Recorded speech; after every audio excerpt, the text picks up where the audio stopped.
Tamila hile pasianin aying pia Bangalore kum sunga Hasan na damno itan tuala in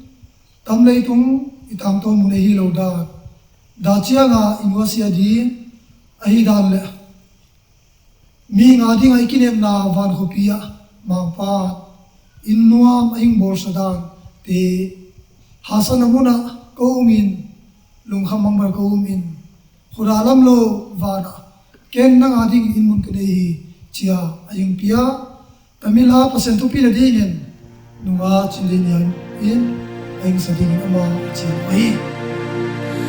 tun kal ngala in mangpa nakam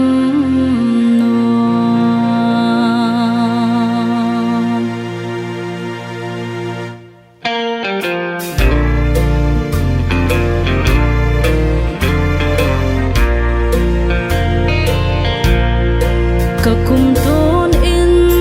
ding lem tavange leya lungwan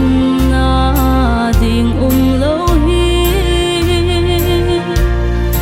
leitung athu pina to pe mang ding hita kakumton in ding lem tavange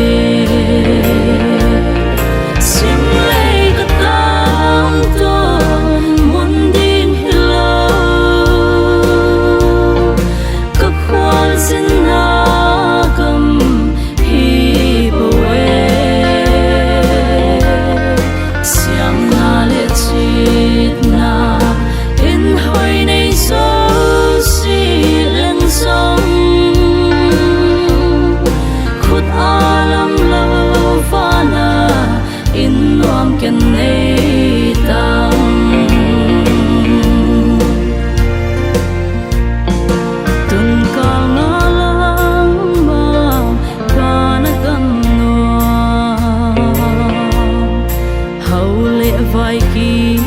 hian lo na gam khu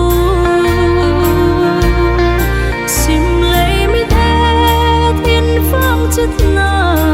ken kan nei si Chris it na vangin a ta hitangi sim lei ka tang to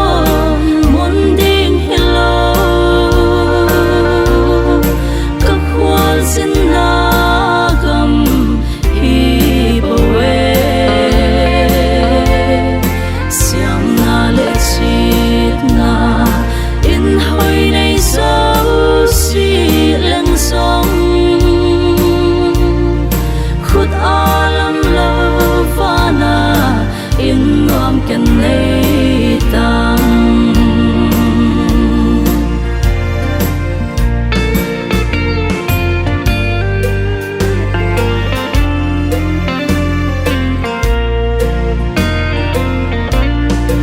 ikam tat banga hing thu hele sim lay pan hing noi mang ta ding hi sina iso ting hu Chris nom lo hi da chiang chen non sin ki hiel man di